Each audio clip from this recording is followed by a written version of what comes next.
Cadê o pregador?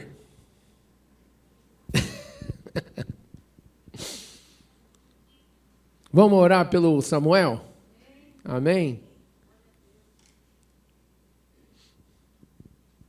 Senhor, glorificado seja o teu nome. Obrigado, Jesus, pela vida do teu servo. Que ele possa ser instrumento do teu Espírito Santo agora. Que ele diminua e o Senhor engrandeça. Que o Senhor possa falar poderosamente com ele. Senhor, através da tua palavra, que a tua vontade, que é sempre boa, perfeita e agradável, aconteça no nosso meio, nos nossos corações. E pedimos, Senhor, agora em nome de Jesus, eu proíbo toda manifestação do inimigo, toda manifestação de qualquer tipo de espírito das trevas contra a palavra de conhecimento, no nome de Jesus. E declaro, como sempre declaramos, a tua soberania, em nome de Jesus. Amém.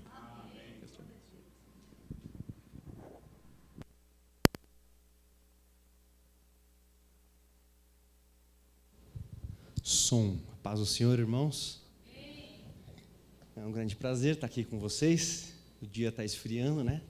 Começa a ficar tentador ficar em casa e debaixo das cobertas, mas estamos no lugar que nós mais devemos estar e no melhor lugar que nós poderíamos estar. Então é uma grande alegria poder servir os irmãos com a palavra. E eu convido você a abrir a sua Bíblia em Provérbios, capítulo 19. Provérbios, capítulo 19, versículo 2. Estamos em mês de férias, né? Então muitas pessoas viajando, aproveitando aí para descansar um pouquinho. E quem não foi viajar, está aqui, né? Estamos juntos aqui. O pastor Gilberto também está de férias, né? Foi viajar também, está aproveitando para descansar um pouquinho. Provérbios, capítulo 19, versículo 2. É um versículo que muda muito de tradução para tradução, mas a essência e o significado é o mesmo. Diz assim, Provérbios 19, 2. Não é bom proceder sem refletir, e erra quem é apressado. É isso que está escrito aí?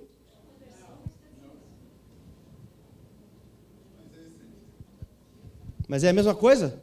Ah, tá, não, exatamente o que eu tinha dito. Pode estar escrito de um outro jeito aqui. Hoje tem NVI, linguagem de hoje, revista atualizada, revista e corrigida. Mas a ideia e o centro da essência do versículo é: não seja apressado, não seja precipitado. Quem é precipitado, quem age sem pensar, quem age apressadamente costuma errar. Então hoje eu gostaria de falar um pouquinho sobre a questão da pressa na vida do cristão. Pressa. A gente tem um dito popular que a pressa é a inimiga da perfeição. E todo mundo fala isso quando você faz alguma coisa errada, que você foi um pouco mais rápido para fazer. Logo as pessoas chegam em você e já pegam no seu pé. Você vê, a pressa é a inimiga da perfeição. Não é um versículo bíblico, mas quase virou já, né? De tão falado, de tão conhecido que já é. Então essa questão da pressa, de querer fazer algo rápido, de querer chegar num lugar rápido, de querer que algo aconteça rapidamente, é algo da experiência humana, é algo que a natureza humana compartilha, e nós como cristãos não deixamos de ser humanos, com certeza. Ninguém virou anjo no dia que se converteu. E como humanos, cristãos humanos, essas coisas da vida humana fazem parte da nossa vida também. Então, ter pressa. Na nossa geração existem vários tipos de pressa que as pessoas têm. Por exemplo, algumas pessoas têm pressa de crescer. Principalmente adolescentes e crianças e jovens, algumas vezes, têm uma pressa de ficar mais velho, de fazer logo os 18 anos, ou os 21, ou os 25, e ficar mais velho para poder fazer algumas coisas. Pode ver que tem alguns que até falsificam um documento para poder dizer que são mais velhos. É aquela pressa de chegar mais rápido numa fase da vida, numa época da vida, e como algumas pessoas dizem, algumas pessoas vivem com tanta pressa que nem sentem o sabor da vida.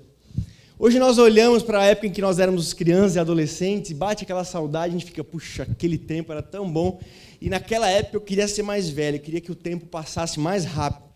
Como se diz também, para alguns jovens, a sensação é de que o tempo não passa, adolescentes e jovens. Mas, depois que ficam velhos, ficam assustados de como o tempo passou rápido. Mas pressa de crescer, pressa de ficar mais velho. Outros, pressa de namorar, por exemplo. Às vezes, principalmente entre os jovens também, mas não só dos jovens, bate uma pressa de namorar. Fala, não, tem que ser rápido esse negócio. Surgiu até uma brincadeira, né, de tantas pessoas ficarem apressadamente querendo namorar, querendo encontrar a pessoa escolhida, a pessoa tal.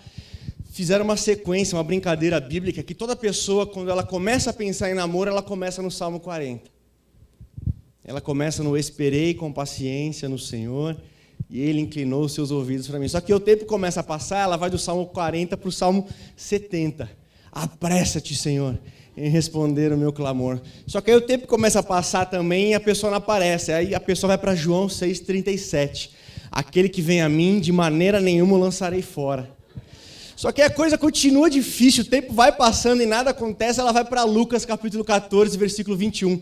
Vão às praças, tragam os doentes, os enfermos, ou seja, não tem mais critério, não tem mais requisitos, venha a nós o teu reino. Né? Então é uma brincadeira, mas é uma brincadeira que expressa uma verdade no sentido de que, às vezes, o coração de um jovem, de uma pessoa que é solteira, fica apressada para encontrar um relacionamento, apressada para se relacionar em namoro com alguém. Outro tipo de pressa muito comum na nossa geração é a pressa no trânsito. E bem nesses dias parece que Deus ou o diabo, não sei, coloca alguém na frente sua ali, que não tira da segunda marcha, e você precisa passar e não tem por onde passar, e você está atrasado, dá aquele desespero, e você começa a querer pular do carro por pressa de chegar em algum lugar por causa do trânsito. Outros têm muita pressa até com o computador. Sentam no computador, querem apertar um botão que seja igual ao rádio, né? Que liga e já está funcionando. Aí o computador começa a entrar. Parece que o computador percebe quando você está com pressa. E aí começa a enrolar e fala, não desligue o seu computador, estamos fazendo algumas atualizações. 2%, 5%, 10%. E você naquela pressa que você precisa abrir logo para ver seus e-mails ou para fazer algum tipo de trabalho. É um tipo de pressa da nossa geração que uma geração atrás não possuía. É algo novo para nós. Tem outro tipo de pressa. Uma pressa para se livrar logo de uma tarefa. Você tem uma responsabilidade, você tem uma incumbência, mas você não está muito a fim de fazer aquilo. Aí você faz rapidinho. Quando eu era criança, isso acontecia muito comigo. Eu gostava de jogar bola, as coisas de criança, as coisas de menino. E minha mãe, às vezes, queria que eu ajudasse no dever de casa, nas coisas por exemplo, limpar alguma coisa e tal. E a minha incumbência em casa, muitas vezes, era limpar a geladeira. Que ela começa a ficar cheia de marcas de dedos e tal. Aí eu era pequena, minha mãe, você vai limpar a geladeira. Ela me ensinava, passava um pano com sabão, aí depois eu passava um pano sem sabão, para tirar o sabão, porque senão ficava melado. Então, aquele tipo, mas eu não queria fazer aquilo. Então eu fazia correndo. Só que como eu fazia correndo, sobrava sabão e ficava sabão na geladeira. O que acontecia? Eu tinha que fazer de novo. E tinha que fazer de novo. É por isso que se diz que uma das grandes desvantagens de termos pressa é o tempo que ela nos faz perder. Então, ao invés de nós ganharmos tempo com a pressa, normalmente ela nos tira tempo. Você está com pressa aí no trânsito, aí bate o carro, toda a sua pressa foi para o espaço. Você ia ganhar 3 minutos com a sua super velocidade de Felipe Massa, Schumacher. Mas agora bateu o carro, vai ter que fazer BO, você vai perder 3, 4, 5, 6 horas. Então, normalmente, muita pressa ela começa a nos roubar o tempo. A Bíblia fala também de um tipo de pressa, que é a pressa para pecar. Em Provérbios 6,18, ela relata de algumas pessoas que têm os pés que se apressam para correr para o mal. Pessoas que ficam impacientes. Normalmente isso acontece quando a pessoa criou um hábito pecaminoso. E quando ela não consegue usufruir daquele hábito, ela começa a ficar angustiada. Onde quer que ela esteja, ela sente a necessidade de correr para fazer aquilo que é errado. Então, a Bíblia fala dessas pessoas que têm pressa para isso. Pressa para pecar. Então, olha quantos tipos de pressa. E o que a Bíblia tem a nos dizer sobre a pressa? Qual é a visão da Bíblia sobre uma pessoa apressada? Sobre esse sentimento? Porque não excepcionalmente, às vezes, a gente tem uma situação ou outra que a gente precisa correr.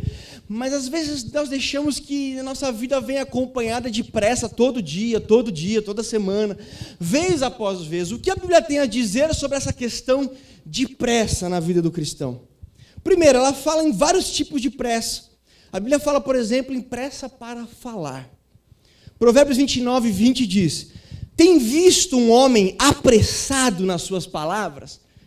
O famoso não pensou para falar? A Bíblia fala, tem visto alguém assim? Pois bem, há mais esperança num insensato, ou seja, numa pessoa sem noção, do que nessa pessoa que é apressada em falar as coisas. Há mais esperança num insensato, numa pessoa sem noção, do que na pessoa que vive falando sem pensar. Vive falando as coisas, vem e já vai falando as coisas. Olha o que a Bíblia diz sobre isso. Nós temos que ter cuidado nas nossas palavras, não nos precipitar naquilo que falamos. Desde as coisas mais simples, né? Que às vezes a pessoa engordou um pouquinho. Ah, está grávida. Ah, é sua filha. E, na verdade, é relacionamento, são namorados. E desde essas coisas simples até coisas mais sérias que podem machucar e ofender as pessoas. Nós temos que ter cuidado com as nossas palavras e deixar elas remoerem um pouco na nossa cabeça. A Bíblia não vê como algo bom o sincerão. Não, eu sou sincerão, eu falo tudo que vem na minha cabeça. A Bíblia não vê com bons olhos isso. E algumas pessoas, quando elas são muito sinceras, assim, vamos assim dizer, elas veem isso como uma qualidade. Não, o importante é que eu sou sincerão, eu falo mesmo e vem na minha hora. A Bíblia não vê isso com bons olhos. A Bíblia diz que nós temos que filtrar as palavras que nós vamos pronunciar com a nossa boca no nosso cérebro, na nossa mente, no nosso coração. Até para falar e pronunciar promessas a Deus, a Bíblia fala assim em Eclesiastes 5:2: não seja precipitado de lábios, nem apressado de coração para fazer promessas diante de Deus. Eu falo, Deus, se o Senhor me der isso, eu faço isso. Não seja apressado para fazer isso. Eu, quando era pequeno, fazia isso direto com os jogos do Corinthians. Deus, o Corinthians ganhar do Palmeiras, eu vou fazer isso. Fazia promessa por causa disso daí, mas era criança também, tem que dar um desconto. Mas nós temos que ter cuidado, temos que pensar bem se nós realmente vamos cumprir, se nós realmente vamos fazer aquilo que estamos falando, porque ela condena pessoas que se precipitam em fazer promessas e depois não cumprem. Ela fala, tenha calma com isso. A Bíblia fala também de pessoas que têm pressa para ficar nervosa. Uma pessoa que fica nervosa facilmente, em Eclesiastes 7:9. Olha o que diz. Não te apresses em irar-te. Ou seja, pavio curto não é o caminho bíblico para uma pessoa. Não, eu sou pavio curto, entendeu? Pisou no meu calo, eu já explodo de uma vez e tal. A Bíblia fala, não seja assim. Não tenha pressa em ficar irritado, em ficar nervoso. Não deixe que qualquer coisa te tire do sério. Não seja tão vulnerável ao ponto de qualquer aborrecimento te deixar fora de si. Não sei qual é uma palavra, inflamado nos sentimentos. Não deixe, seja uma pessoa mais estável. Não é porque o garçom demorou um pouquinho que já... mas não vem. Mas eu pedi bem passado, tá entre meio e ao ponto, não tá do jeito que eu queria. E já fica nervoso. E tudo o que acontece já fica nervoso. A Bíblia fala, olha, não se apresse por esse caminho. Não deixe que o seu coração fique nervoso por pouca coisa. Não permita que isso aconteça. Então, ou seja, em outras palavras, não deixa que só porque você está com sono já está nervoso. Ou só porque te fecharam já está nervoso. Esse não é o caminho do cristão. O cristão tem que ser uma pessoa mais paciente, uma pessoa mais tranquila. Se qualquer coisa tem te deixado nervoso, isso não é o caminho bíblico. Outras coisas. A Bíblia fala também sobre pressa para tirar conclusões do nosso relacionamento com Deus. Quando você analisar a sua vida, o seu relacionamento com Deus, a Bíblia nos ensina a não ter pressa nisso. É uma avaliação cuidadosa, deve ser feita com calma. Olha o que diz Salmo 31:22. O salmista diz, eu disse na minha pressa. Isso é o salmista falando. Olha o que eu disse na minha pressa. Estou excluído da presença de Deus. Aí ele diz, não obstante, ouviste a minha súplica, a minha voz, quando clamei por teu socorro. Em outras palavras, eu fui afobado, fui precipitado, fui apressado em dizer, não, Deus não está mais comigo, eu não estou mais na presença de Deus, sendo que, na verdade, Deus estava respondendo a oração dele, Deus ia responder a oração dele. Então não deixe para tirar conclusões do seu nível espiritual, da qualidade da sua vida espiritual, de como tem sido o seu crescimento com Deus, o seu conhecimento da palavra, numa reflexão de 5 minutos. É algo sério o seu compromisso com Deus e deve ser avaliado com cuidado, com tempo, com conselheiros, com pessoas que possam te ajudar, mas nada de forma precipitada. O salmista aqui ele coloca de forma pejorativa, de forma ruim isso. Eu me apressei em dizer que Deus não estava mais comigo, que eu não estava mais na presença dele. Às vezes a gente faz isso, né? Não, Deus me esqueceu, Deus já não está mais comigo, Deus já não tem mais interesse nas minhas coisas. Por qualquer coisa que acontece, às vezes não deu certo alguma coisa, bateu o carro, olha aí, Deus me abandonou. Então, coisas desse tipo, coisas pequenas, nós logo concluímos várias coisas acerca do nosso relacionamento com Deus. E muitas vezes somos precipitados nisso. A Bíblia diz para nós não fazermos isso. E mais, outro tipo de pressa que a Bíblia condena é a pressa para analisar outras pessoas. Olha o que disse o salmista no Salmo 116, 11. Eu dizia na minha pressa, todos os homens são mentirosos.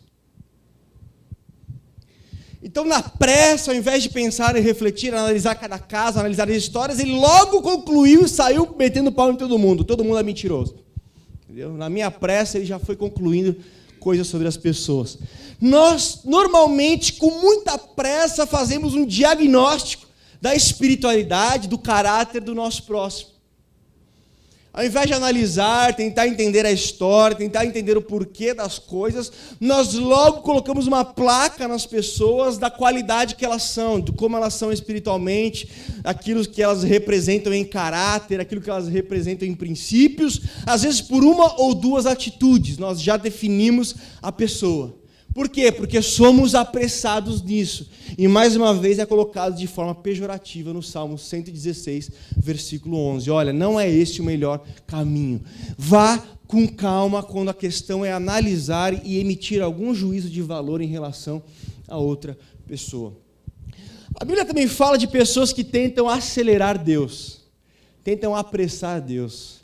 Se você ler os Salmos, direto isso vai acontecer. O salmista está falando, Senhor, apressa-te em responder o meu clamor. Senhor, apressa-te em me socorrer. Senhor, apressa-te em ouvir a minha voz. Tentando botar uma pilha em Deus. O cara está com pressa, está querendo botar a pilha em Deus também. Ele está com pressa, mas Deus não, Deus é para ontem, Deus é para ontem, Deus é para ontem. Até para a volta de Jesus, segundo Pedro capítulo 3, versículo 9, a Bíblia diz que tem alguns cristãos apressadinhos. Lá diz, o Senhor não retarda, o Senhor não atrasa a sua volta, mesmo que alguns a tenham por tardia. Mesmo que algumas pessoas estejam falando, está atrasado, já tinha que ter vindo, já tinha que ter chegado, está atrasado. Mesmo que algumas pessoas estejam com pressa, na verdade, Deus, Jesus, voltará na hora certa, no tempo certo estipulado. Não adianta nós nos precipitarmos e tentarmos acelerar as coisas e apressar a Deus. Deus faz as coisas no tempo certo. Agora, Samuel, por que a Bíblia tem essa visão relativamente negativa em relação à questão da pressa? Porque normalmente a pressa ela é sintoma de algumas outras coisas. Normalmente a pessoa apressada demais, a doença, o problema está em outro lugar. A pressa é só um sintoma dessa doença. E qual é a possibilidade? Que doença pode ser? Algumas vezes, falta de contentamento. Falta de estar satisfeita em Deus. Então a pessoa está sempre com pressa, querendo que as coisas mudem, querendo ganhar coisas, querendo que aquilo se transforme. O exemplo que eu falei, eu preciso de um namorado, ou eu preciso de um carro, eu preciso comprar aquilo. Não, você não está precisando agora, não dá para esperar um ano. Não dá para esperar um ano, tem que ser agora. Eu entro no cartão de crédito, eu entro no limite do cheque especial. Eu faço a pressa porque não é uma pessoa satisfeita. É falta de contentamento. Aquilo que Paulo vai falar em Filipenses capítulo 4, versículo 11. Olha o que ele diz. Eu aprendi a viver contente em toda e qualquer situação. Aí ele fala, ter bastante, padecer necessidade, estar bem de vida, estar mal de vida. Eu aprendi a estar contente em todas essas situações. Então não é que eu não deseje que uma situação mude ou não, não é isso. Mas se a situação não mudar, eu continuo contente, eu continuo em paz, eu continuo com a minha felicidade. A minha felicidade, a minha satisfação em Deus, naquilo que Ele já fez na minha vida, naquilo que Ele é para mim, é suficiente para que eu não fique desesperado por outras coisas, ao ponto de dizer, se eu não alcançar aquilo, eu nunca vou ser feliz. Eu tenho até um amigo, que inclusive faz parte da minha família, ele não mora aqui em São Paulo, falou para mim uma vez, se eu não conseguir ser professor de música, se a música não der certo para mim, eu nunca vou ser feliz. E ansioso e com pressa que as coisas aconteçam, porque falta satisfação e falta contentamento, no sentido de que, olha, eu estou feliz, eu estou contente. Se essa porta abrir, eu sou alguém feliz em Deus. Se essa porta não abrir, eu continuo feliz em Deus. Às vezes a nossa pressa é causada por essa falta de satisfação em Deus. Olha que interessante o encontro de Jacó e Esaú no capítulo 33 de Gênesis. Você lembra que Jacó e Esaú tiveram aquela briga e eles foram se reencontrar. Nesse reencontro, Jacó mandou um monte de presente para Esaú. Quando Esaú recebeu aqueles presentes, eles se encontraram. Olha o versículo 9 do capítulo 33, o que Esaú disse para Jacó. Ele disse assim, eu tenho muito, meu irmão. Agora olha a resposta de Jacó no versículo 11. Toma, peço-te a minha bênção que te foi trazida, porque Deus graciosamente me tem dado, e porque eu tenho tudo. Percebeu a diferença? Esaú disse, eu tenho muito. Jacó disse, eu tenho tudo, porque Deus graciosamente me deu. Samuel, Jacó tinha tudo? Tudo no planeta, tudo. Claro que não. Mas é um coração que está satisfeito. Quando Esaú disse, eu tenho muito, mas não é tudo, porque está faltando coisa. A visão de Jacó era diferente. Eu tenho tudo. Tudo que veio de Deus, tudo que era necessário para mim, eu tenho. Então eu tenho tudo. Contentamento e satisfação. Olha o que diz o Salmo capítulo 1, versículo 3. É o Salmo que fala que você não tem que sentar no caminho dos escarnecedores e tal. Aí diz assim, antes você tem que ter o prazer na lei do Senhor e nela meditar de dia e de noite. Aí diz, a pessoa que é assim, ela será plantada como a árvore junto aos ribeiros de águas, que dá o seu fruto na estação certa. Aquele que tem prazer em Deus, prazer na palavra de Deus, entende que as coisas têm um tempo certo para acontecer. Tem um momento exato para acontecer. E confia que Deus sabe esse momento, está cuidando desse momento. Então, às vezes, a pressa é um sintoma da nossa falta de contentamento, da nossa falta de satisfação. Mas, às vezes, não. Às vezes, a pressa é um sintoma de outra doença, a nossa desorganização. Às vezes nós estamos sempre apressados porque nossa vida é desorganizada. Porque nós somos desorganizados, às vezes, com o horário, nós estamos sempre atrasados. E por estarmos sempre atrasados, estamos sempre correndo. Sempre correndo atrás do relógio. Porque não organizamos aquela margem de erro, que pode acontecer alguma coisa, pode ter um trânsito.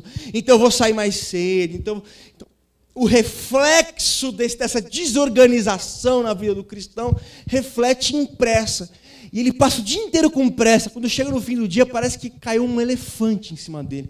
Está cansado, está estressado, está nervoso. Por quê? Porque a vida está desorganizada. Porque não tem uma agenda, porque não tem um despertador, porque não arruma as suas coisas, porque não define como as coisas vão ser feitas, como as coisas vão acontecer. Isso gera pressa. Aí, normalmente, dentro de uma casa, tem sempre uma pessoa desorganizada e uma organizada. Normalmente, casam duas assim. Não sei se Deus faz de propósito. É sempre ao contrário, né? Um fala muito, um fala pouco. Um é desorganizado, outro é organizado. Um é pontual, o outro é difícil. Mas aí fica alguns conflitos acontecendo por causa disso. Então, nem ao céu, nem ao inferno. Mas é um cuidado que tem que se tomar. De repente, organizar mais a sua vida. Sair um pouco mais cedo, fazer as coisas mais certinhas, vai te ajudar a ter menos estresse, menos pressão de tempo e de horário. Talvez essa é a doença que tenha gerado isso. Ou então, como foi meu caso com a geladeira, falta de capricho.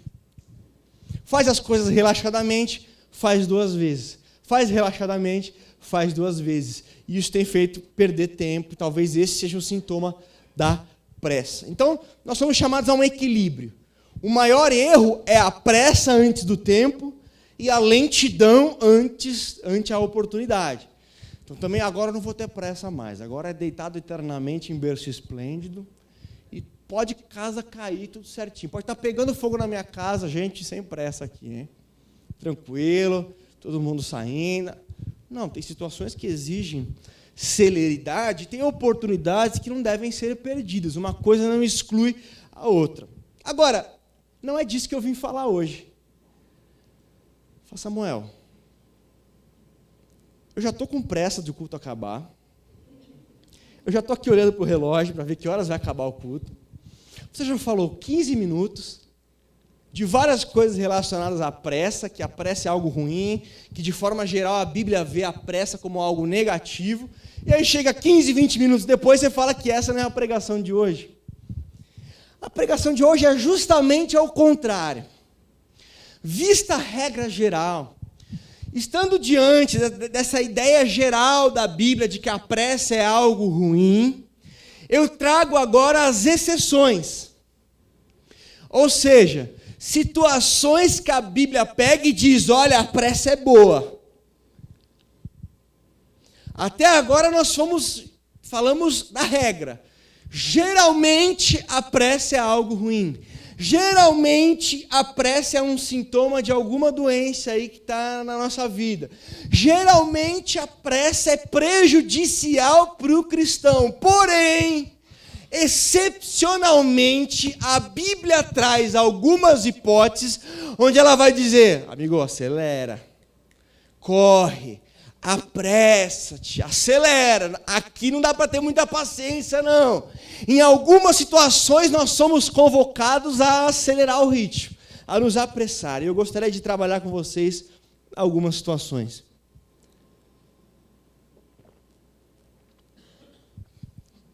Em primeiro lugar, situações em que precisamos ter pressa, que são exceção na Bíblia. Mas um dos casos em que é necessário se ter pressa na Bíblia é pressa para fugir do pecado. Sempre que a Bíblia fala em pecado, ela usa expressões mais rápidas. Timóteo, foge das paixões da mocidade. Quando a questão é fugir de pecado, não adianta ficar calminho, tranquilo, com paciência, flertando. É hora de ter pressa. E o exemplo que eu uso maior aqui é Gênesis capítulo 19, versículo 22. Onde os anjos pegaram a família de Ló e falaram, olha, sai apressadamente daqui. Sai logo daqui. Corre dessa cidade. Depressa, rápido. Ou seja, corre de Sodoma. Foge daqui. Tenha pressa em sair de Sodoma. Uma cidade corrompida por orgulho, por falta de hospitalidade, por depravação sexual, envolvendo homossexualismo, homossexualidade. Um lugar dominado por pecado. Os anjos disseram, apressa-te, corre. Não fica calminho não, Ló. É hora de correr e de acelerar. Nós somos convocados, a Bíblia nos chama a sermos rápido, a termos pressa quando a questão é fugir de pecado. E por que ela traz isso? Porque o pecado é destrutivo. Porque o pecado destrói uma pessoa. Todo pecado destrói uma pessoa. Eu poderia aqui, por exemplo, já que eu citei o homossexualismo de Sodoma, por que a gente diz homossexualismo é pecado? Você acha que Deus só colocou assim, homossexualismo é pecado porque eu quero estragar prazeres e tal? Não é. É porque o homossexualismo, a homossexualidade, é altamente destrutivo para a pessoa que é homossexual. Se você pegar um estudo do reflexo da prática do homossexualismo na vida do homossexual, você verá o quanto é destrutivo. Por exemplo, eu não estou com as estatísticas aqui, mas algumas eu lembro de cabeça. A expectativa de vida de um homem normalmente é de 70 anos, de um homossexual é de 39 anos. Um homossexual é 3 vezes mais propenso à depressão do que um não homossexual. Ele é 4 vezes mais propenso ao suicídio do que um não homossexual. E assim são várias estatísticas que mostram como essa prática é destrutiva para a pessoa. É a mesma coisa que você ter um filho viciado em crack. Ele está se destruindo, certo? Aí você vai, não, eu vou deixar ele fazer o que ele quiser, porque o importante é o amor, o importante é tal. Não, isso não é amor. Amor é avisá-lo, falar, olha, você está se destruindo. isso que você está fazendo está acabando com a sua vida. A mesma coisa é no caso do homossexualismo. Tem que ser tratados, cuidados, abraçados, recebidos, mas falar que, olha, não tem problema, é a mesma coisa para falar que alguém que é viciado em crack também não tem problema. Por quê? Porque é altamente destrutivo para a pessoa. O pecado ele é destrutivo para a pessoa. É por isso que nós somos convocados por Deus a nos apressar quando o assunto é fugir dele. Olha que exemplo interessante eu quero usar aqui do livro de Juízes. Eu não sei se eu já falei aqui, mas a Bíblia tem alguns textos que são tristes. Tem uma meia dúzia de textos na Bíblia que desce raspando aqui. Um deles talvez seja o mais triste da Bíblia, que é Juízes 19. Juízes 19 é um dos textos mais tristes da Bíblia. Imagina aquele dia que você acordou bem, assim. Você acordou feliz e pensou, puxa, eu quero ficar triste hoje.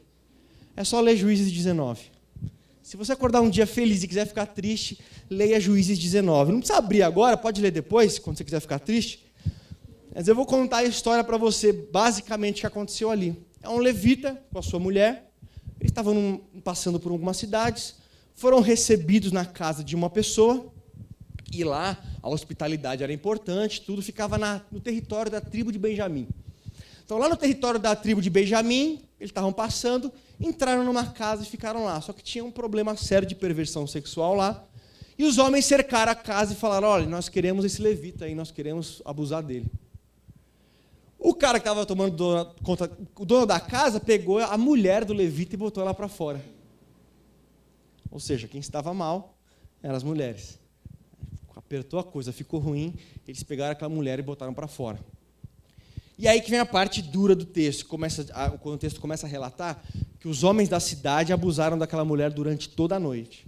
Toda a noite, e de manhã, quando ela voltou para a porta, ela foi tão violentada, foi tão agressivo o negócio que ela morreu na porta daquele homem. Quando saiu de manhã, aquela mulher estava morta lá, depois de ter passado uma noite daquelas. O marido dela, o levita, pegou o corpo dela, cortou ela em 12 partes e mandou uma parte para cada tribo de Israel, perguntando, nós vimos algo como isso acontecer em algum lugar fora do povo de Deus? Tem acontecido algo como isso em qualquer outro lugar fora de Israel? Pois é, aconteceu aqui. E mandou isso para todas as tribos de Israel. Aí eu fico me perguntando, como é que a tribo de Benjamim chega a um ponto desse? Como é que o território da tribo de Benjamim permite que uma situação dessa aconteça lá, dentro do seu território? A tribo de Benjamim, para quem não conhece, não era uma tribo qualquer, era a tribo dos valentes, era a tribo da guerra. Por exemplo, quando o povo foi tomar a terra prometida, a tribo de Benjamim era a tribo que ia na frente. Por isso que Juízes capítulo 5, versículo 14 fala, atrás de Benjamim, ó Israel. Por quê? Porque se formava um exército na forma de um triângulo, e a ponta desse triângulo eram os da tribo de Benjamim. Ou seja, eles eram os primeiros a abrir uma brecha no exército inimigo. Eles eram os primeiros a olhar nos olhos dos inimigos. Eles eram os primeiros a sangrarem. Então era uma tribo de coragem, era uma tribo de respeito. Como é que ela sai disso para uma situação dessa no capítulo 19? Onde ela se torna conhecida por uma vergonha dessa. O que aconteceu para a tribo de Benjamim ter uma recaída desse tipo? Aí você pega Juízes, você volta um pouco mais. Juízes, capítulo 1, versículo 21. Aí você vai começar a ver que Deus ordenou que as tribos, quando entrassem na terra, expulsassem as nações que estavam lá e não fizessem com essas nações aliança, pacto, porque se fizessem, elas acabariam por aderindo, por se misturar com as práticas, com a religião e com os costumes desses povos que eram maus. Só que quando você pega o versículo 21 do capítulo 1, está escrito, porém, a tribo de Benjamim não expulsou os jebuseus, e eles continuam vivendo com eles até hoje, está escrito lá. Então essa mistura, por não expulsar os jebuseus, por não ter pressa em romper essa questão dos jebuseus na terra, por deixar que eles ficassem lá, eles foram corrompidos a tal forma de nós vermos uma história como essa em Juízes 19. Por isso que Davi, em 2 Samuel capítulo 5, versículo 6, quando se tornou rei de Israel, uma das primeiras medidas que ele fez foi expulsar os jebuseus de Jerusalém. uma das primeiras medidas, com velocidade, com pressa para romper com aquilo que tem que ser rompido, com pressa para fugir daquilo que tem que se fugir. Em outra situação, por exemplo, Davi foi e adiou o seu arrependimento. Quando ele teve o pecado de adultério e depois ele teve um assassinato, ele ficou na boa, como se nada tivesse acontecido, como se estivesse tudo bem, 1 ano assim. 1 ano com as coisas debaixo do tapete. 1 ano como se tudo estivesse bem. Podia parecer para quem estivesse olhando, puxa, olha, está tudo bem com Davi. Pecou, fez o que era errado, está tudo bem com ele. Mas olha o que Davi disse no Salmo 32, versículo 3. Enquanto eu ocultei o meu pecado, os meus ossos se envelheceram. Ou seja, o pecado estava destruindo o meu vigor físico. Eu estava mais fraco, eu estava mais debilitado, eu estava sendo prejudicado por ele, estava sendo destruído por ele. E aí ele confessou, ele encontrou restauração. Mas é por isso que a Bíblia é muito clara nessa questão. Tenha pressa em romper com algumas coisas que devem ser rompidas.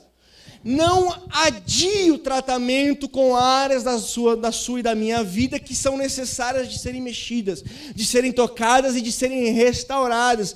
Tenha pressa, não postergue, não faça igual regime, que só vai começar na próxima semana, e na próxima semana, Não jogue um assunto como esse para depois.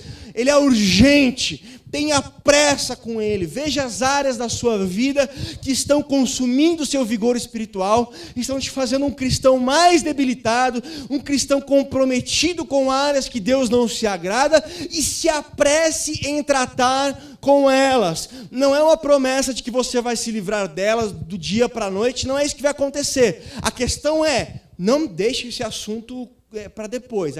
Comece a tratar, não sei o que você vai fazer, pedir ajuda para alguém, fazer um curso, lutar de alguma forma, não sei, mas a questão é, não deixe essa questão para depois, não deixe essa questão no arquivo da sua vida, ela tem que estar viva e estar sempre constante, sendo sempre tratada. Salmo 119, versículo 60 diz, me apressei e não demorei em cumprir os mandamentos de Deus. Então, a primeira exceção da Bíblia para a questão de pressa, como algo que não é bom para o cristão, a primeira exceção no sentido de que é bom ter pressa, é pressa para fugir do pecado. Segundo lugar, Mateus capítulo 5, versículo 25. Eu vou ler para vocês. É o segundo tipo de pressa que o cristão tem que ter.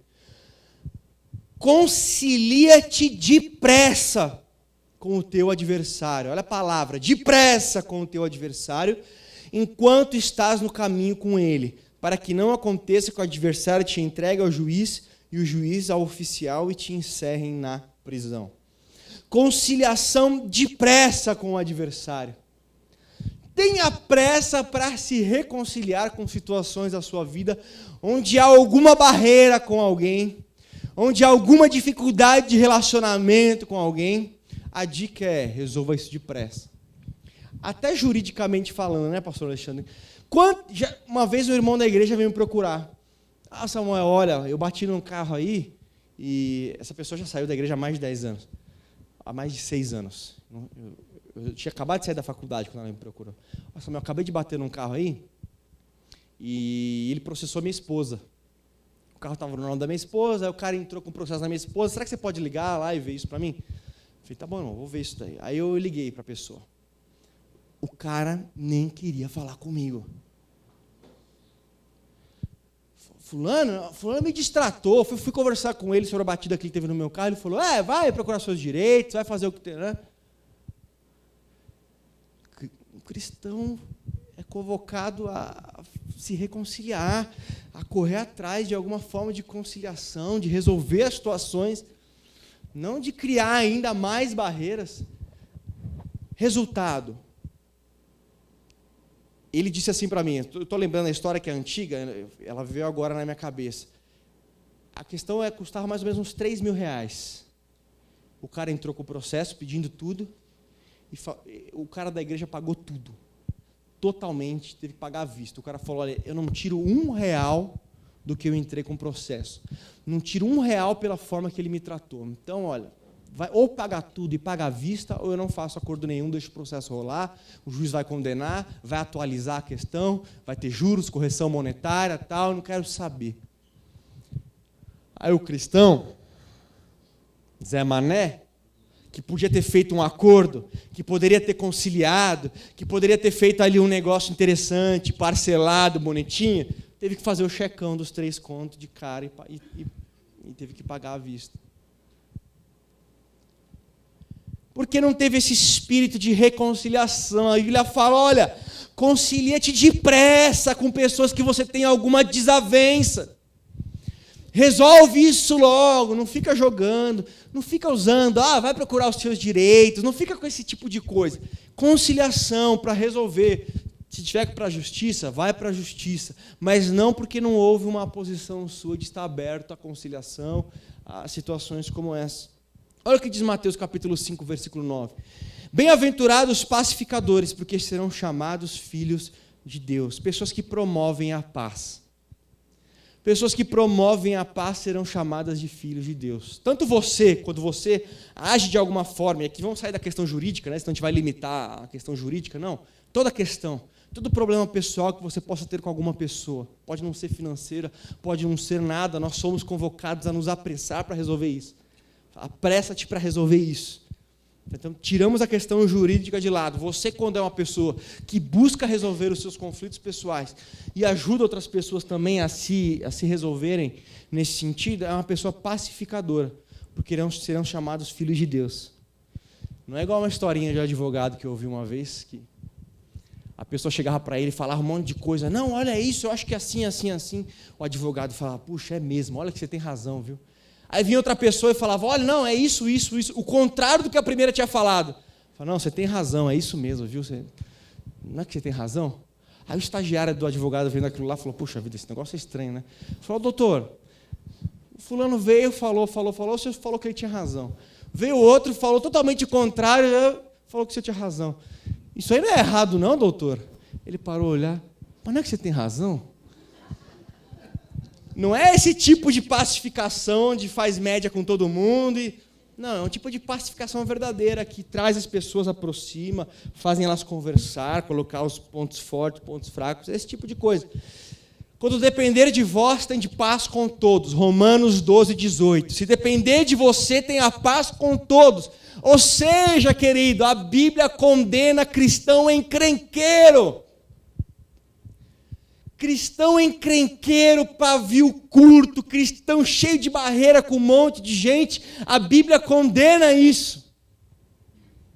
E ainda diz, apressa-te em se reconciliar nessas situações. Não deixa para depois.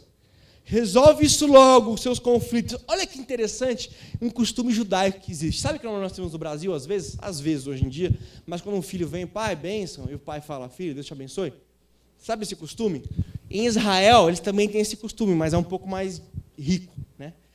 Tem um pouco mais de conteúdo. Então, quando um filho menino chega ao pai pedindo bênção, o pai diz o seguinte, que Deus faça com que você seja igual a Efraim e Manassés. Nossa, Samuel, complicou a bênção, né?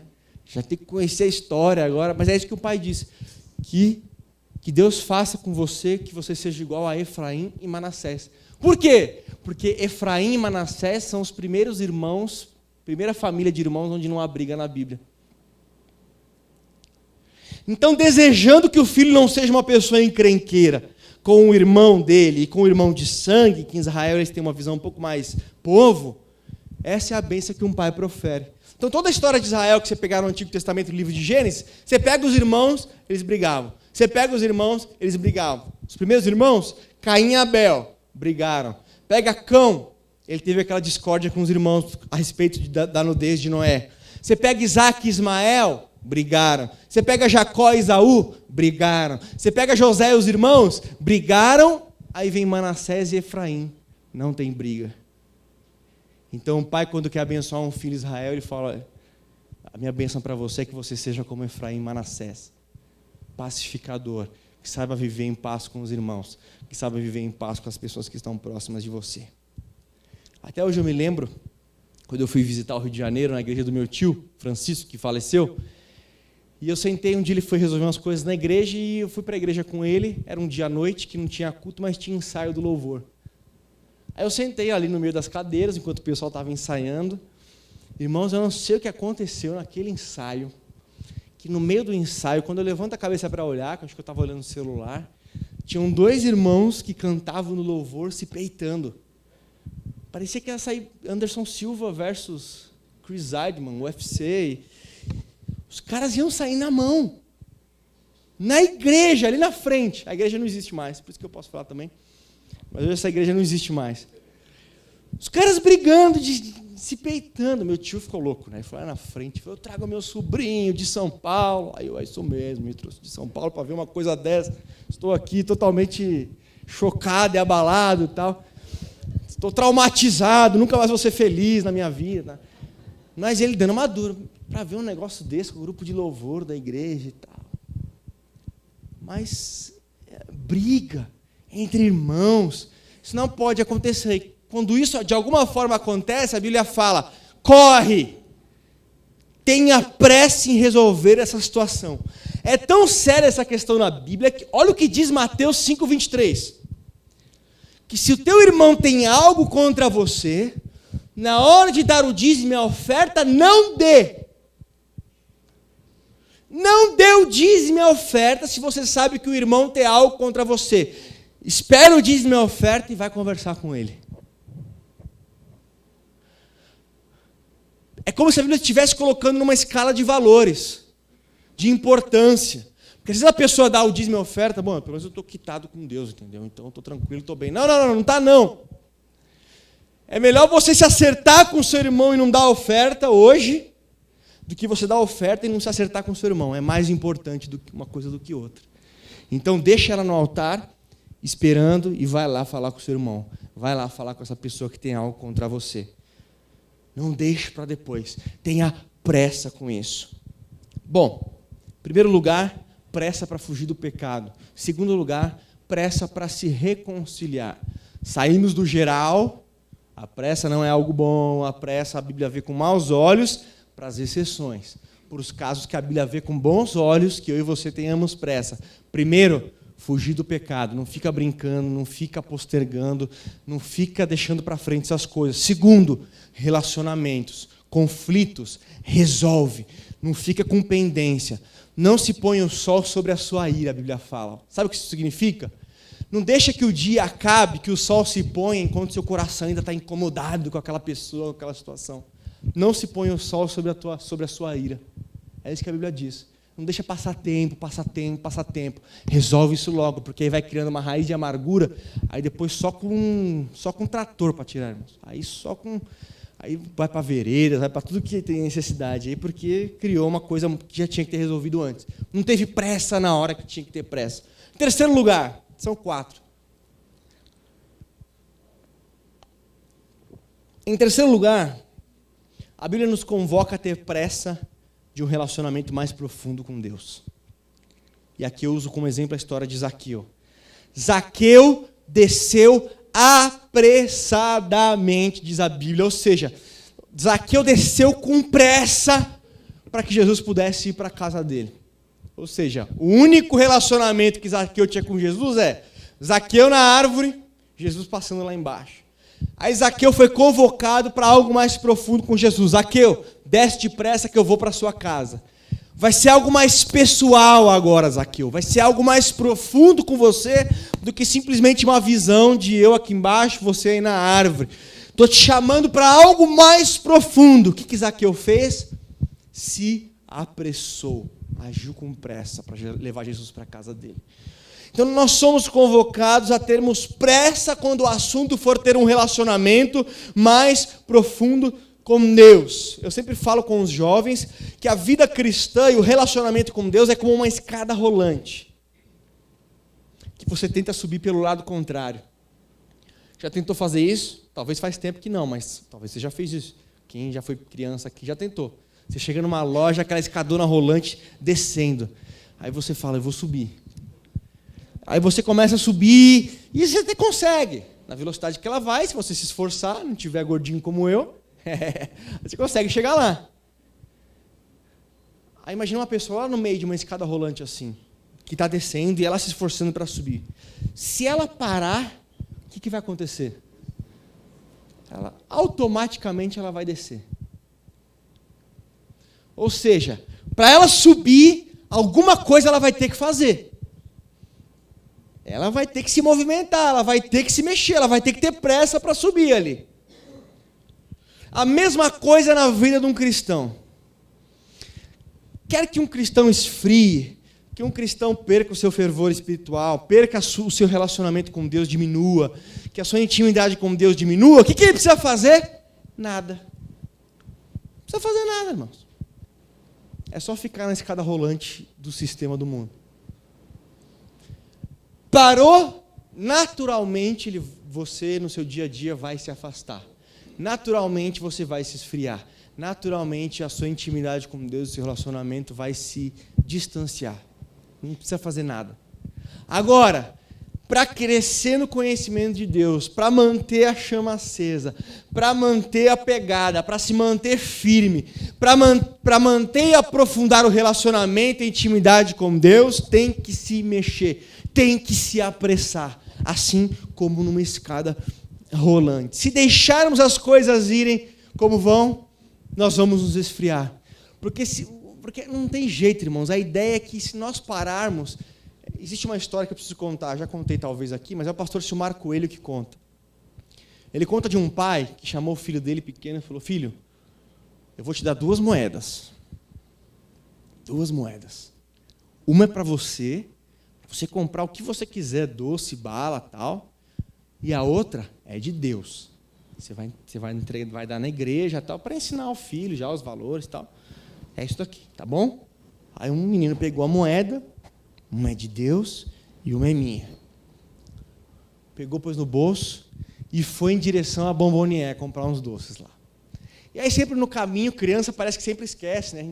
Ela quer conferir se a moeda não desapareceu do bolso. Aí ela parava no meio do caminho, pegava as moedas. Essa é de Deus e essa é minha. Colocava no bolso, mais um quarteirão, tirava a moeda de novo. Essa é de Deus e essa é minha.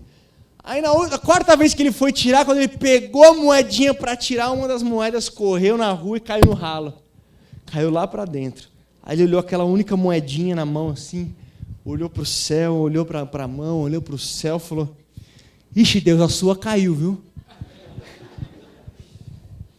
A brincadeira é para dizer para nós, cristãos que já somos adultos, para dizer que normalmente no nosso dia a dia, na nossa vida cristã, a moedinha que sempre vai para o ralo é a moedinha de Deus. E quando eu falo moedinha, eu falo, por exemplo, em tempo. Quando o tempo está apertado, é o tempo que estava separado para Deus que roda. Então, quando qualquer coisa aperta, é a parte de Deus que roda. Quando as minhas habilidades são necessárias na igreja, mas se apertar alguma coisa, já não posso me envolver. Então, essa história expressa bem o que acontece naturalmente se nós deixarmos as coisas paradas. Se nós não nos apressarmos para um relacionamento mais profundo com Deus, o normal é que nós vamos desenvolver uma prática diária de não priorização das coisas de Deus. Se torna natural em nós, dia a dia, isso vai cauterizando o nosso coração e nós não vamos percebendo mais que nós estamos deixando de segundo plano, deixando para depois, E isso é complicado na vida de um cristão, porque experiência com Deus continuamente é algo que mantém um cristão vivo. E você ter a sua experiência com Deus, nossa, mas o Papa está vindo aí e tal. Nós não cremos nesse tipo de coisa, de que uma pessoa é o representante de Deus na terra e os outros são estão lá embaixo. Entendeu? São subalternos que dependem do outro para que o outro os represente lá. Não é isso que nós cremos. Nós cremos que cada cristão individualmente tem autoridade, tem sacerdócio real. Pedro fala isso. Ele nos fez sacerdotes reais. Não que não existam posições de liderança na igreja, organizando como a igreja funciona, mas colocar uma pessoa como um representante de Deus na terra e alguém escolhido para só ela ter um relacionamento pessoal e real com Deus, enquanto os outros estão um nível abaixo, nós não cremos nisso. Nós cremos que você, como cristão simples, tendo uma profissão particular, pode ser uma pessoa íntima com um relacionamento profundo com Deus também. Por quê? Porque a experiência do outro, ela te incentiva. Puxa, fulano teve uma experiência com Deus, olha como ele ficou animado e tal. Puxa, isso te incentiva. A experiência do outro te alegra. Puxa, olha que legal, olha como é bom ver uma pessoa que foi pega pelo Espírito Santo e tal, foi trabalhada, foi chacoalhada. Só que a sua experiência te marca. A sua experiência cria um memorial na sua vida. Já que o pastor Jobé falou de memorial semana passada, a sua experiência com Deus cria como se fosse um monumento ali, que quando o tempo passar, você ainda pode olhar para trás e dizer: eu me lembro daquele momento, eu me lembro daqueles dias, eu me lembro daquilo que aconteceu. Isso só a sua experiência com Deus faz. A minha experiência vai te alegrar, a minha experiência vai te incentivar, mas a sua experiência vai te marcar. Em último lugar, em primeiro lugar, pressa para fugir do pecado. Em segundo lugar, pressa para se reconciliar. Em terceiro lugar, pressa para buscar um relacionamento mais profundo com Deus. E em último lugar, pressa para preencher um vazio. E aqui acho que é a parte que eu quero que seja mais prática da pregação, onde alguma coisa na sua semana aconteça em relação a isso. Nós vamos orar em relação a tudo, mas aqui eu quero que você preste atenção, nós já vamos terminar. Está em 2 Timóteo, capítulo 4, versículo 9. 2 Timóteo foi uma carta que o apóstolo Paulo escreveu para Timóteo, que era um discípulo dele, era alguém que ele estava formando, que depois ele colocou para pastorear igrejas. E aí Paulo escreve uma carta para ele com dicas, com conselhos, com coisas bastante interessantes. Mas no capítulo 4, versículo 9 de 2 Timóteo, eu vejo algo interessante que Paulo escreve. Olha o que ele diz: Timóteo, procurai vir ter comigo depressa. Aí ele começa a explicar. Porque Demas, e não Dimas, Demas me abandonou, amando o presente século. E só está Lucas aqui comigo. Então, Timóteo, procura vir ter comigo depressa. Eu li esse texto ontem e comecei a pensar nele. Puxa vida, Paulo aqui já era um idoso. Paulo aqui já está nos últimos anos da sua vida, os últimos 1 ou 2 anos da sua vida. Ele até fala lá no capítulo 4, olha, eu combati o bom combate, acabei a carreira, guardei a fé, já estou sendo oferecido por aspersão de sacrifício, o tempo da minha partida já está próximo. E aí ele vem e fala isso, procura vir ter comigo depressa. Eu vejo um Paulo carente aqui, irmãos. Eu vejo um Paulo com uma necessidade de que Timóteo fosse lá e desse uma atenção para ele. Ele queria ver Timóteo, ele queria ter esse contato aí com Timóteo. Então, nós também temos que ter pressa para preencher o vazio de algumas pessoas. Quando eu falo de Paulo, irmãos, eu falo de um homem muito acima da média. Alguém que ele tinha cidadania romana, era um cara importante, era um cara que tinha título. Ele era profundo conhecedor do Antigo Testamento. Não dava para querer ensinar a Bíblia para ele. Ele conhecia muito de Bíblia. E não só de Bíblia, ele conhecia filosofia grega também. Lá em Atos ele fala de filosofia grega e tal. O cara teve uma visão de Jesus. O cara viu Jesus. A Bíblia diz que ele foi arrebatado ao 3º céu. Ou seja, experiências profundas com Deus. Ele escreveu as cartas mais lidas de todos os tempos. Ele escreveu 12 ou 13 cartas no Novo Testamento, que são lidas há 2000 anos incansavelmente, são as cartas mais estudadas da humanidade. Olha a importância dele. O cara que se manteve firme mesmo sendo açoitado, mesmo sendo apedrejado, mesmo passando fome, ele continuou firme. A nossa cidade se chama São Paulo por causa de Paulo. Um time de futebol de São Paulo chama São Paulo por causa de Paulo. Olha a importância de Paulo, olha a grandeza de Paulo, e aqui nós encontramos Paulo pedindo para Timóteo: Timóteo, vem ter comigo depressa. Eu já estou no finalzinho da minha vida, Timóteo, vem ter comigo. Eu estava pensando isso ontem, até porque talvez quinta-feira eu fui almoçar com meu avô. E meu avô tem uma carência de mim, irmãos, que é impressionante. De mim, da Priscila, tal. Ele ele realmente faz muita diferença para ele se a gente vai lá, se a gente liga. Então ele ficou numa alegria louca que eu fui lá na quinta-feira, no horário de almoço, fui lá, depois voltei para o escritório. Eu falei, puxa vida, os cristãos têm que fazer mais isso. Eu tenho que fazer mais isso, porque não é normal eu fazer isso. Samuel, agora sim, o Samuel é o... Não é. É que eu vi a importância disso. Aí quando eu peguei a Bíblia e comecei a olhar coisas que nós temos que ter pressa, eu peguei esse texto e vi um Paulo carente, querendo a companhia de Timóteo. Eu comecei a pensar, puxa vida, nós temos que organizar a nossa vida de forma que nós possamos dar atenção para algumas pessoas que faz diferença a nossa presença, faz diferença a nossa ligação, faz diferença o nosso abraço, a nossa visita, o nosso presentinho. O cristão tem que tomar um cuidado com isso. Olha o que diz Martin Luther King. No final, não nos lembraremos das palavras dos nossos inimigos, mas do silêncio dos nossos amigos. O que mais machuca uma pessoa não é um inimigo falando um monte de coisa e atacando e tal.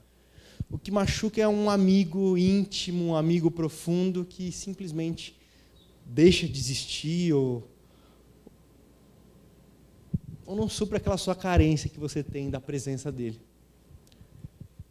Outra frase diz assim: só existe uma coisa melhor do que fazer novos amigos: conservar os velhos amigos.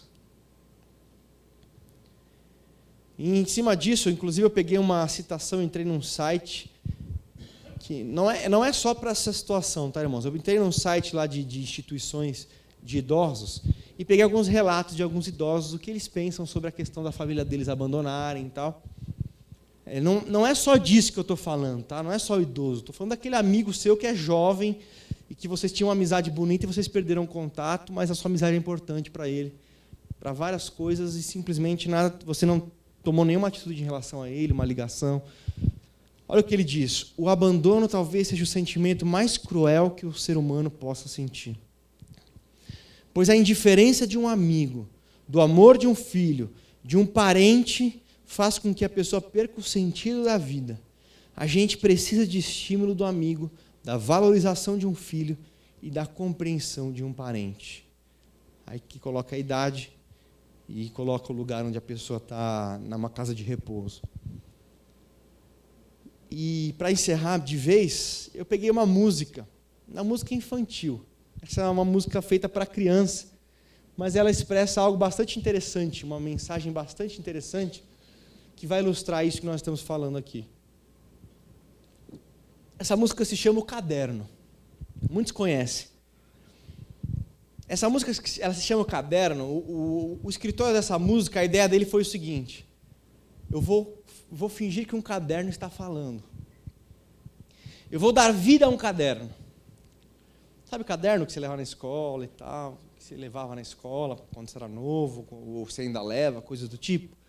Então, é uma música que o caderno vai cantar, o caderno que você teve um dia.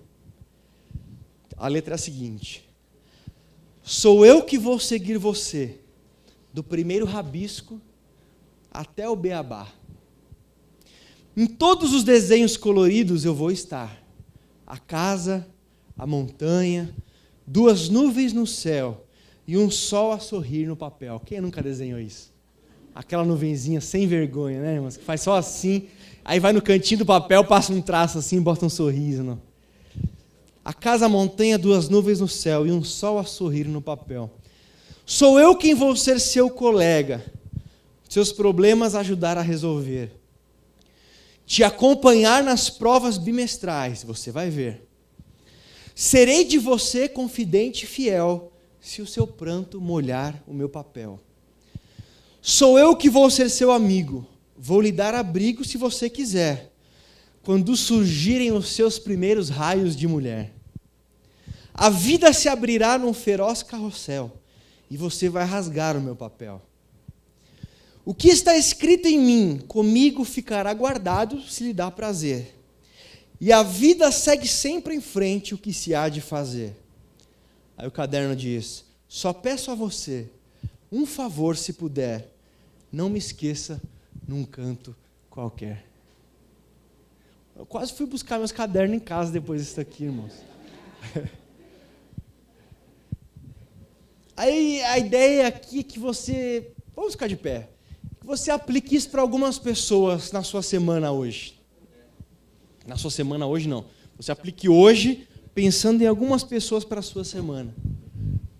Você vai identificar e vai pensar em algumas pessoas para as quais a sua ligação é importante, a sua visita é importante, eu não sei quais são as suas possibilidades, mas que o seu abraço vai ser importante, em você ir lá e dar uma lembrancinha importante, e que às vezes na correria da vida, porque está corrido para todo mundo, irmãos, todo mundo se quiser dar desculpa de correria, todo mundo pode hoje, porque todo mundo está com a agenda aqui. Mas a Bíblia diz que nós temos que ter pressa nesse sentido. Paulo falou, Timóteo, se apressa a vir se encontrar comigo, que eu estou precisando de uma visitinha sua, Timóteo. O grande apóstolo Paulo precisando de uma visitinha. Então feche seus olhos agora, abaixe sua cabeça. Talvez a sua oração vai ter que ser no sentido, em primeiro lugar, falar, Deus, eu sou uma pessoa muito apressada, sou uma pessoa muito precipitada, sou uma pessoa... Me ajuda a ter mais paciência, a acalmar o meu coração, a me organizar melhor, a estar mais satisfeito com aquilo que eu tenho, a fazer melhor aquilo que eu faço para não precisar fazer 2 vezes. Me ajuda nisso, Senhor, se essa for a sua oração. Talvez a sua oração seja, Senhor, me ajuda a me apressar a fugir desse pecado. Acelera os meus pés, Deus, me ajuda nisso daí, porque... Me dá uma preguiça quando o assunto é me livrar dele. Apressa os meus pés, Senhor, para vencer esse pecado. Ou talvez a sua pressa de hoje é reconciliação. Você precisa correr para se reconciliar com alguém. Então, coloque isso diante de Deus em oração. Fala, Deus, eu não tenho vontade nenhuma de ir lá. Eu não tenho coragem nenhuma de ir lá. Deus, trabalha isso na minha vida, Deus, eu quero resolver isso logo, quero acertar essa situação logo, Senhor, então, acelera os meus pés. Ou talvez a sua pressa precisa ser em buscar um relacionamento mais profundo com Deus. Talvez seja o caso de eu e você estarmos estacionados, paramos ali, e não temos mais progredido, não temos mais crescido no nosso conhecimento com Deus, na nossa intimidade com Ele. Então, talvez seja, Deus, mexe no meu coração, Deus, eu quero a partir de hoje me apressar mais, em ter essa intimidade, esse relacionamento mais profundo contigo. E por último, essa pressa que eu gostaria que todos nós tivéssemos durante essa semana, é a pressa de suprir a carência de alguém para a qual a sua ligação, a sua conversa é importante, o seu abraço é importante. Nossa, mãe, eu tenho que ir lá pregar o evangelho? Olha, se surgir a oportunidade, você faz isso. Mas vai estar com a pessoa, vai deixar ela feliz. Quem sabe faz tanto tempo já que você não conversa com ela, que você não trata nada com ela, que você não tem um momento com ela, vai viver esse momento essa semana. Vamos orar. Deus, em primeiro lugar, nós queremos pedir calma, paciência para os nossos corações. Que o Senhor nos ajude, Senhor, a não vivermos de forma apressadamente, de forma precipitada nas nossas palavras, de forma precipitada no nosso agir. Senhor, acalma o nosso coração, dá satisfação ao nosso coração. Não que nós queremos perder oportunidades, não é isso, mas nós não queremos colocar os carros na frente dos bois, nós não queremos, Deus, viver acelerados e sempre correndo atrás do relógio, sempre correndo... Nós queremos, Deus, mais paz para o nosso coração, Senhor. Ajuda-nos a organizar os nossos dias melhor, a nossa agenda melhor. Ajuda-nos a estarmos mais satisfeitos com aquilo que nós temos. E embora nós possamos querer algumas coisas, nós não precisamos nos sentir infelizes enquanto não tivermos aquilo. Possamos ter paciência e paz para esperar o Teu tempo para algumas coisas, esperar o Teu momento para alguns detalhes da nossa vida. Ajuda-nos a termos paciência e menos pressa, Senhor. Mas, por outro lado, Senhor, ajuda-nos a termos pressa em algumas coisas que a Tua palavra nos diz para termos pressa. Em primeiro lugar, Senhor, ajuda-nos a nos apressarmos a fugir do pecado, Senhor Deus. Nós não queremos trégua, nós não queremos paz e tranquilidade quando o assunto é aliança com o pecado. Enquanto houver jebuseus em nossas vidas, nós não queremos ter paz, Deus. Queremos apressar os nossos passos a nos mexermos e agirmos no sentido de expulsar essas situações das nossas vidas e não continuar agindo como se tudo estivesse bem, como se tudo estivesse normalmente caminhando, Senhor. Não, nós não queremos isso. Nós queremos tratar com aquilo que tem que ser tratado, com aquilo que te desagrada e que está nos destruindo, Senhor. Então, Deus, nós te pedimos em nome de Jesus, apressa os nossos pés a fugirmos do pecado. Senhor, pedimos também a Ti neste momento, pressa para a reconciliação. Deus, o Senhor conhece a vida de cada um aqui, sabe aquelas pessoas que nos dão um friozinho na barriga, sabe aquelas pessoas que nos dão incômodo, sabe aquelas pessoas com as quais nós não queremos olhar nos olhos, se pudéssemos não encontrar mais, seria melhor, e onde há uma rixa, onde há uma contenda, onde há um muro de inimizade levantado, Deus, o Senhor sabe. Então traz agora a mente de cada um, Deus, e apressa os nossos pés para resolvermos essas situações, Deus, o mais rápido possível. Coloca um coração pacificador em nós. Coloca um coração de pessoas que promovem a paz, promovem a unidade, promovem a união, Senhor. Promove isso em nós, Deus, em nosso coração. Enche nosso coração desse sentimento de pacificadores, Deus, em nome de Jesus. Senhor Deus, coloque em nós uma sede também, uma pressa em ter um relacionamento mais profundo contigo, em ter um desejo maior de te conhecer mais, porque te conhecer é a definição do que é a vida eterna.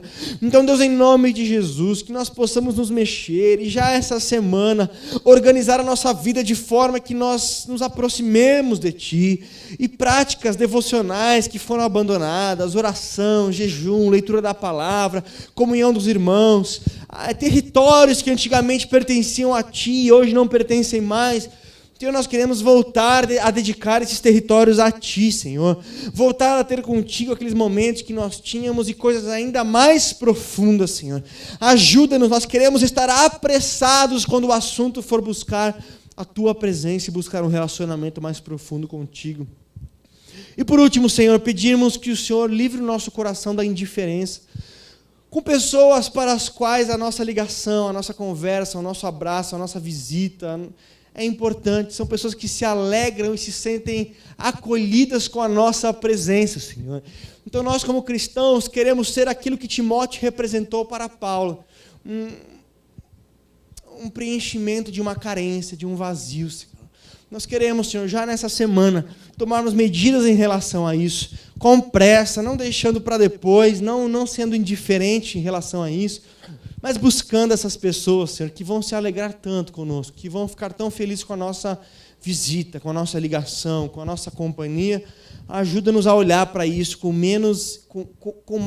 mais diferença e com menos indiferença, Senhor. Não deixe que a correria do dia a dia, Senhor, nos torne pessoas frias e despreocupadas com pessoas que realmente nos amam e que nós somos importantes para elas, Senhor. Então, que essa palavra, Deus, seja prática para nós já essa semana, Deus. Nós não queremos ouvir aqui coisas, Senhor, Deus, e sair daqui e falar, puxa, foi legal, foi interessante, mas que não reflita no nosso dia a dia, que não mude nas nossas atitudes, Senhor Deus, senão não faz sentido para nós. Nós queremos que as palavras encontrem terra boa no nosso coração. Então, muda estes passos das nossas vidas a partir de amanhã, Senhor. Em nome de Jesus, é a nossa oração neste domingo a Ti, te agradecendo por tudo, em nome de Jesus. Amém. Dê uma salva de palmas para Jesus. Aleluia. Pastor.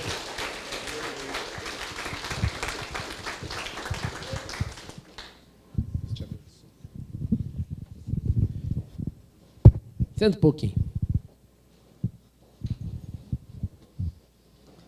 Eu vou falar para vocês, é importante. Não deixa esta mensagem entrar no ouvido e sair pelo outro. Porque o Espírito Santo está falando com a igreja. Ontem eu ministrei para os jovens, falei do Salmo 133, sobre quão bom e quão suave é que os irmãos vivam em união. União e comunhão só existem se existir amizade.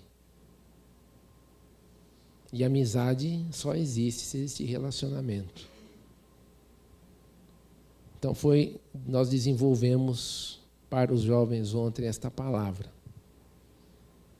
O sanduíche está me tentando. Aí, o que eu quero deixar claro para vocês é o seguinte. Da mesma forma que Paulo sentiu, não vou repregar, mas eu estou chamando a atenção para vocês de que o Espírito Santo está falando com a igreja. Não existe coisa mais gostosa, eu já falei isso aqui uma vez e vou repetir de novo. Quando eu saí no hospital, quando eu saí da hemodinâmica e eu abri os olhos e eu olhei, vi a minha esposa, o Dimas e o pai dele do lado da minha esposa, que coisa mais gostosa é você saber que tinha um discípulo seu ali. E eles estavam no lugar que eles não podiam estar, porque eles entraram junto com a Fernanda. E você saber, eu ali na maca, vendo o meu discípulo. É um Timóteo, ali, do lado da minha esposa. Como foi gostoso receber visitas de alguns irmãos. E da mesma forma como Paulo, pessoas que eu pensava que eu iria receber um apoio, eu também não recebi, nem minha família. Isso faz parte do show, faz parte da vida. Mas é bom que vocês prestem atenção e reflitam de o quanto você é importante para o seu irmão. E o Salmo 133, no último, é muito grande, né? Tem 3 versículos. No último versículo ele diz que aí Deus ordena a bênção para sempre. Bênção é ordenada para o corpo quando o corpo é unido, quando um realmente se preocupa com o outro. Não existe cristianismo impessoal. Por isso que ser cristão e ser discípulo é a mesma coisa, ou seja, é a multiplicação de discípulos, pessoas que têm dentro do coração o amor de Cristo. Que você reflita o quanto você é importante para o irmão que está do seu lado. Aí que muitas vezes você vem, dá uma paz do Senhor, aquela paz de querido, e o cara vai embora, você está entendendo? É a maior hipocrisia do mundo. Seja autêntico, seja irmão de verdade do seu irmão. Aquele telefonema, aquela visita, aquele abraço, às vezes o teu ouvido para ouvir o que ele vai falar, basta. Amizade de panelinha, não, eu só sou meu amiguinho aqui porque eu sou pastor de cobertura do Ministério de Casais, então ele é líder de casais, eu sou só amiguinho do meu povo aqui. Isso não é de Deus, não. Todo mundo aqui tem que ser amigo de todo mundo aqui, ó. Quer a igreja crescer? É assim que cresce.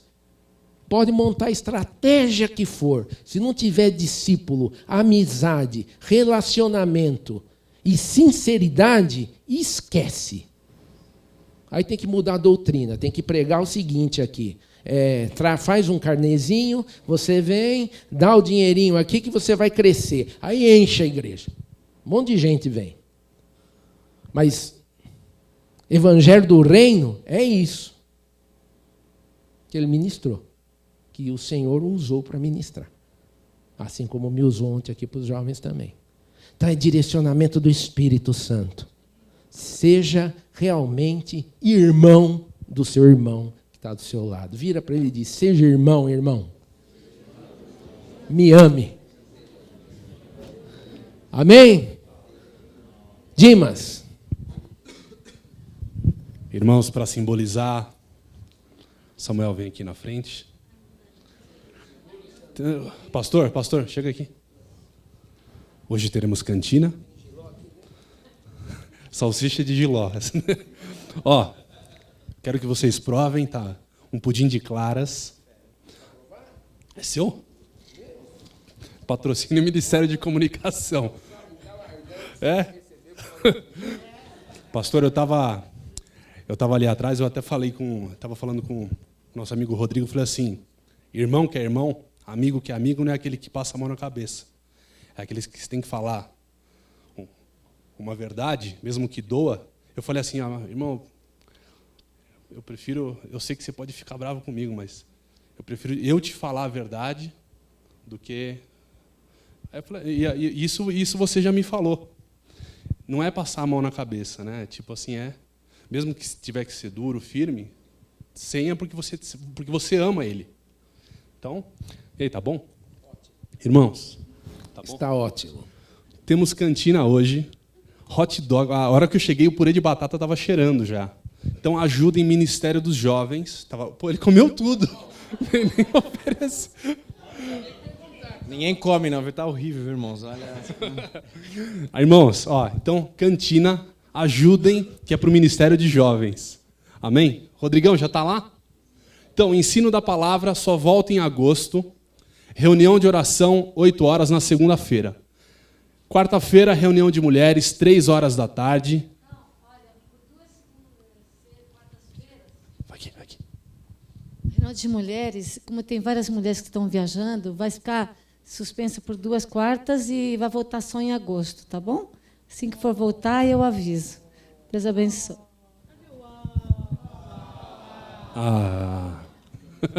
Então, olha só. Irmãos, tragam os alimentos para ajudar na arrecadação de alimento. Que vai sortear aqui na igreja. Essa arrecadação de alimentos é para sortear depois... Quantos? São 2 convites, é isso? 2 acampamentos. Então, se vocês puderem estar ajudando, tragam os alimentos. Próximo. Curso de batismo. Interessados, procurar o pastor Gilberto ou o pastor Jorge. Próximo. Irmãos, estejam orando, porque precisamos de cobertura espiritual. Os irmãos que estão participando aqui do curso de Libertadores do Ágape. Eu, a Vânia, a Carol, o Felipe Guerra, filho do pastor Jorge, e a Elaine, que é uma irmã que participa. Eu posso só falar o que aconteceu comigo? Irmãos, eu pude sentir o que não é ter cobertura. O curso começou na terça-feira. E na terça-feira, imagina que na segunda-feira, na noite, eu fiz uma massa muito boa, com molho e tal, a gente comeu, sobrou para o almoço, almoçamos, normal, também estava ótimo. Aí, a partir que na terça-feira ia iniciar o curso, a partir do meio-dia, comecei a passar mal de uma maneira absurda. Estava com uma diarreia por baixo, vômito por cima, estava aquela coisa. Era uma água só. Irmãos, assim, foi tenso. Não tinha por que eu estar passando mal. A Vânia, que ela comeu uma coisinha diferente, ela passa muito mal. Não passou mal, a Vanessa, minha irmã, não passou mal.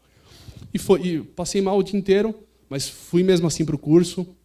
Cheguei lá, suando muito frio, oramos, tal. Aí eu desci lá para ter a ministração da palavra. Começou, aí eu estava sentado, a minha vista ficou turva, eu saí, quase desmaiei. Saí andando ali, fui até o final, peguei na mão de uma senhora, sentei no chão que eu não aguentei. A vista ficou muito turva. E aí subi, fiquei num sofá deitado, fiquei lá um tempo, quase meia hora. Aí desci de novo, que o curso é das 7 até umas 10h30. Desci para tentar continuar, passei mal de novo, subi, fiquei deitado. Aí eu falei, como eu estava de carro, estava eu, a Vânia e a Carol. Aí eu liguei para os meus pais para avisar, vou sair daqui e vou direto para o hospital, só que a Carol ela volta dirigindo, que eu não vou conseguir. Aí nisso que eu liguei para o meu pai primeiro, eu falei, eles estavam na pequena família. Aí eles estavam lá, acho que umas 7, 8 pessoas. Aí, depois que eu falei, logo falei assim, deve ser batalha, porque... E aí eles desligaram, sem eu saber, eles estavam orando lá, o grupo. Assim, 5 minutos depois... Eu não tinha nada, absolutamente nada. Passou toda a dor, não tinha nada. Aí depois a gente até foi lá no médico, no hospital, não tinha mais nada. No outro dia eu estava bem. Então, assim, é importante, se vocês puderem estar orando por nós, o negócio acontece de verdade, não é brincadeira. Eu passei muito mal. Então, assim, é batalha mesmo. Então, estejam orando. Vai fazer muita diferença para as nossas vidas. Amém? Próximo. Encontro de intimidade com Deus vai rolar dia 2, 3 e 4 de agosto, valor R$ 65. Você que não participou, quer ter um encontro tremendo com Deus, quer sentir o fogo do Espírito Santo? Irmãos, participe desse evento, é maravilhoso. Depois procure algum irmão que já tenha feito, pergunte como que é. você vai ser abençoado e Deus ele já preparou esse dia para você estar lá, para você ser abençoado também. Rodrigão, próximo, por favor. Irmãos, Café dos Homens, sabadão, dia 10 de agosto, das 9 às 11 horas. Pastor Morrone que vai trazer a palavra, vamos falar sobre vida sexual. E é um tema que vai dar continuidade depois com o pastor Jorge. Próximo. Vai começar dia 13/8 a 21/9, 40 dias de jejum e oração. Vai ter um culto no dia 11, que a gente vai estar fazendo o lançamento, o início do jejum dia 13/8, e depois o encerramento vai ser lá no 48, no dia da família. Então, fiquem atentos, a gente vai estar mandando para vocês todo o cronograma, o que vai ter que ser orado, vai ser uma bênção também. Próximo. Acessem o nosso site, a gente teve um probleminha semana passada, o site ficou fora do ar, já está tudo restabelecido, tudo ok. Todas as pregações estão no ar, essa aqui amanhã já vai estar no ar também, se você perdeu alguma coisa e quer rever. Amém? É isso aí. Obrigado. Curva a sua cabeça. Senhor, nós te agradecemos, ó Pai, por tudo que o Senhor tem feito, está fazendo e vai fazer nas nossas vidas. Obrigado, Jesus, obrigado, Espírito Santo, por tudo que o Senhor tem nos orientado e falado à sua igreja. Que seja uma semana de vitórias para cada um aqui. E como fazemos todos os domingos, desde já, nós repreendemos toda a retaliação do inimigo em nome de Jesus, porque nós somos a tua igreja, cujas portas do inferno não prevalecem contra ela, em nome de Jesus. Amém, queridos? Deus abençoe vocês, vão na doce e gloriosa paz do Senhor.